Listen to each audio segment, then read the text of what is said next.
Hi friends, ఈరోజు mutton curry ఎలా prepare చేసుకోవాలో చూద్దాం రండి. ఇదిగోండి మటన్ బాగా వాష్ చేసి పెట్టుకున్నాను.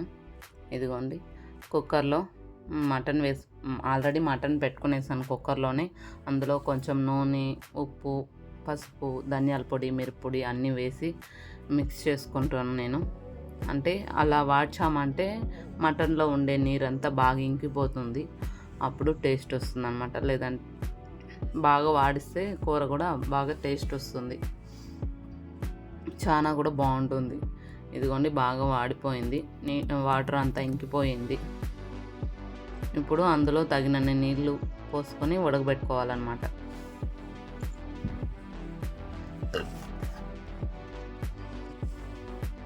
తగినన్ని నీళ్ళు పోసుకొని ఉడకబెట్టుకుందాం. ఇప్పుడు మూత పెట్టేసి, లేత మటన్ అయితే 6 విజిల్ వేపిస్తానండి నేను. ముదురు మటన్ అయితే 7 విజిల్ వేపిస్తాను. ఇది ముదురుది కాబట్టి 7 విజిల్ వేపిస్తున్నాను. చాలా బాగుంటుంది. అంతలోగా ఉడికేలోగా మనం మసాలా ప్రిపేర్ చేసుకుందాం. మసాలా నేను ఏమీ వేయను, మీకు కూడా తెలుసు కదా. టమాటా, ఎర్రగడ్డ, తెల్లగడ్డ ఈ 3 మాత్రమే మిక్సీ పట్టుకుంటాను. ఇదిగోండి మిక్సీ పట్టుకుంటున్నాను.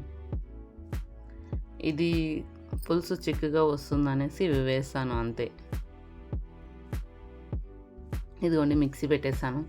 ఇప్పుడు పెనం పట్టుకొని ఆయిల్ వేసుకొని తిరువాతకి రెడీ చేద్దాం. ఆవాలు, ఉద్దిపప్పు వేసుకుందాం.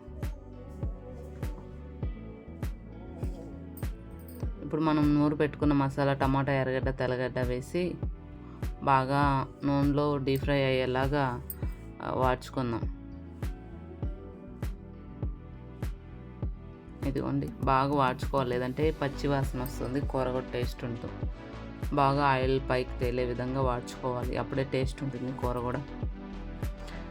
ఇదిగోండి బాగా వాడిపోయింది కాబట్టి ఇప్పుడు టమాటా, ఎర్రగడ్డ అంతా బాగా వాడ్చేస్తాం. కొత్తిమీర వేసుకొని ఇప్పుడు చూడండి మటన్ బాగా ఉడికిపోయింది కాబట్టి అందులో వేసుకునేద్దాం. కాసేపు బాగా మసాలా అంతా మిక్స్ చేసి కాసేపు ఉడకనిద్దాం. ఒక 5 మినిట్స్ దగ్గర పడేదాకా అన్నమాట.